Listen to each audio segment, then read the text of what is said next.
Un chrétien. Parce que souvent, on demande, il faut prier combien de temps? Il n'y a pas de temps qui est donné. Mais il y a des indications. Pour moi, c'est que je comprends. Le minimum, c'est 1 heure. Voilà. 1 heure, c'est pour survivre. Ce n'est pas pour régner. Hein. Là, c'est pour ne pas mourir. Oui, parce que Jésus a dit aux disciples, vous allez rétrograder. Ils disent non, ne rétrograde pas. Vous allez m'abandonner. Il dit, on ne t'abandonne pas. Il dit, ok, si vous ne voulez pas m'abandonner, priez au moins 1 heure. Donc, s'ils avaient prié 1 heure, ils n'allaient pas avancer, mais au moins, ils n'allaient pas reculer. Donc, 1 heure semble être une moyenne pour juste être équilibré. Vous savez, avant, on était enseigné que la prière, frère, il faut durer dans la prière. Il faut durer, il faut décider de durer. Il faut prendre la décision de durer. Il faut s'équiper pour durer. Il faut trouver des moyens pour durer. Il faut arrêter de raisonner. Il ne faut pas dire, frère, toi, est-ce que quand on va sécher les habits au soleil, un sous-corps sèche en 1 heure, mais un matelas sèche en combien de temps? Il faut me dire. Maintenant, toi, ta destinée, c'est sous-corps ou c'est matelas? Amen. Donc, toi, tu vas, tu te mets au soleil un peu, tu reviens. Ça ne passe pas.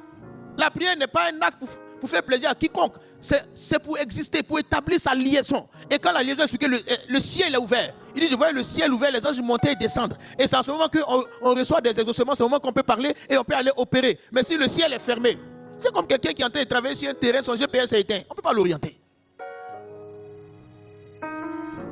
C'est éteint. Il n'y a plus de signal. Il signale 1 fois chaque 4 mois. Donc tantôt il a cocodie, après ça c'était on dit on ne sait plus les où. Bon, on sait mais on ne sait pas. Alléluia. Il faut que le ciel soit ouvert sur ta vie. Et pour ça, il faut se donner les moyens. Il n'y a pas de raccourci. Quand j'ai commencé à prier en 2006, c'est là que Dieu a commencé à montrer l'importance pendant 2, 3, 4, 5, 6 ans. Et plusieurs fois j'ai arrêté, plusieurs fois j'ai repris. Et cette dernière temps, il m'a montré encore plus. Et il me met ça à cœur de dire, il ne faut pas trop réfléchir, il ne faut pas être trop intelligent. Il faut être obéissant. Si tu es célibataire, c'est 1 heure. Amen. Si tu es marié, 2 heures. Tu sais, quand tu lis la Bible, que tu n'arrives pas à comprendre la Bible, c'est parce que tu ne pries pas assez. Parce que quand tu pries, que ton intelligence est ouverte là, tu saisis la parole, tu saisis les rémas. Les rémas, ce n'est pas le cerveau, c'est l'esprit. Mais comment l'esprit est éveillé? Et donc, pour ça, tout le monde peut. Donc, pour revenir, pour conclure, la femme, quand elle a mis l'autel au-dessus de sa maison, la Sunamite, sans le vouloir, la stérilité a été brisée.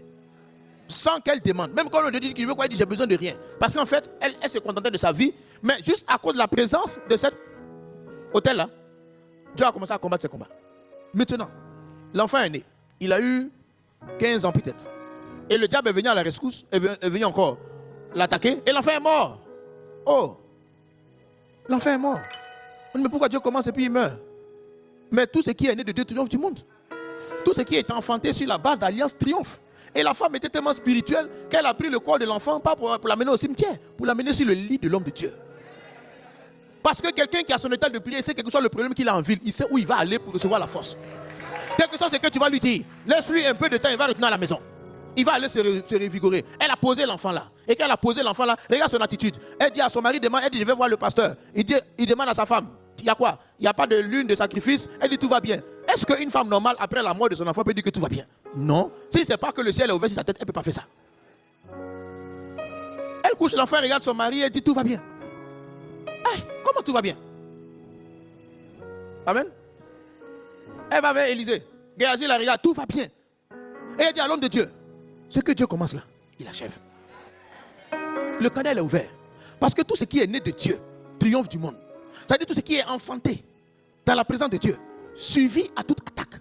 C'est ce qui n'a pas été enfanté qui peut être dérangé. Et c'est que là où l'enfant est né là, elle peut repartir là. Si ton foyer est bâti sur un hôtel, Satan peut attaquer, mais ça ne peut pas être diffusé. C'est pas possible. C'est pas possible. C'est une question de temps. C'est une question de temps. Et à force de cette maison, elle avait des sentiments qui étaient différents de la normale. Parce que comprend quelqu'un qui perd son enfant, qui dit que tout va bien. On va dire, madame, tu n'as pas de cœur. Elle a un cœur naturel, mais elle a une connexion spirituelle. Vous savez, si on n'a pas cette connexion spirituelle, il n'y a pas une différence entre nous et puis les inconvertis. Souvent, il y en a qui ont beaucoup de bons enseignements. Surtout quand on prend le développement personnel, ils ont beaucoup de bonnes choses. Mais qu'est-ce qui fait la différence? C'est à quoi chacun est connecté.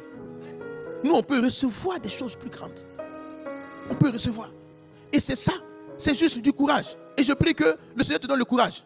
Et le jeûne aussi est un élément qu'on sacrifie sur l'autel. C'est pour ça que je bénis Dieu pour les 3 jours. Parce qu'on jeûne pourquoi? On ne jeûne pas pour mettre pression sur Dieu. Non. Non.